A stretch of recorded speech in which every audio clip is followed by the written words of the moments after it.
नमस्कार, मी सुगंधा रेसिपी मराठीमध्ये तुमचं सगळ्यांचं मनापासून स्वागत करते।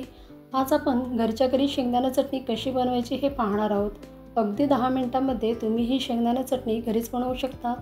जेवायला बसल्यानंतर भात, भाजी, चपाती व्यतिरिक्त काहीतरी चटपटीत, तिखट तोंडी लावण्यासाठी असावं असं प्रत्येकालाच वाटतं।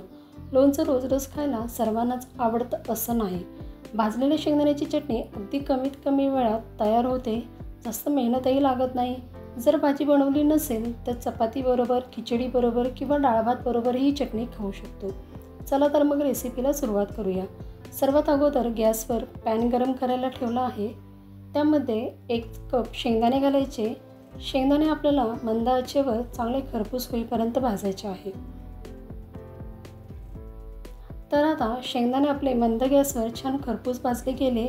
गॅस आता बंद करायचा आणि यामध्ये 1 चमचा जिरे आणि 5-6 लसणाच्या पाकळ्या घालायच्या आणि गरम पॅनमध्येच 1 मिनिट छान परतून घ्यायचं। आता हे सगळं आपण एका ताटात थंड होण्यासाठी काढून घेऊ। शेंगदाणे पूर्ण थंड झाल्यावर शेंगदाण्याचं थोडंसं साल काढून घ्यायचं। तर थोडंसं साल काढून घेतलं। आता शेंगदाणे मिक्सरच्या भांड्यात काढून घेऊ। यानंतर यामध्ये 2 चमचे मिरची पावडर घ्यायची आणि चवीनुसार मीठ आणि त्याचबरोबर 1 चमचा तेल घालायचं आणि हे मिश्रण खलबत्त्यात किंवा मिक्सरमधून थोडं जाडसर दळून घ्यायचं। तयार झाली आपली खमंग चटकदार अशी शेंगदाण्याची दाणेदार चटणी।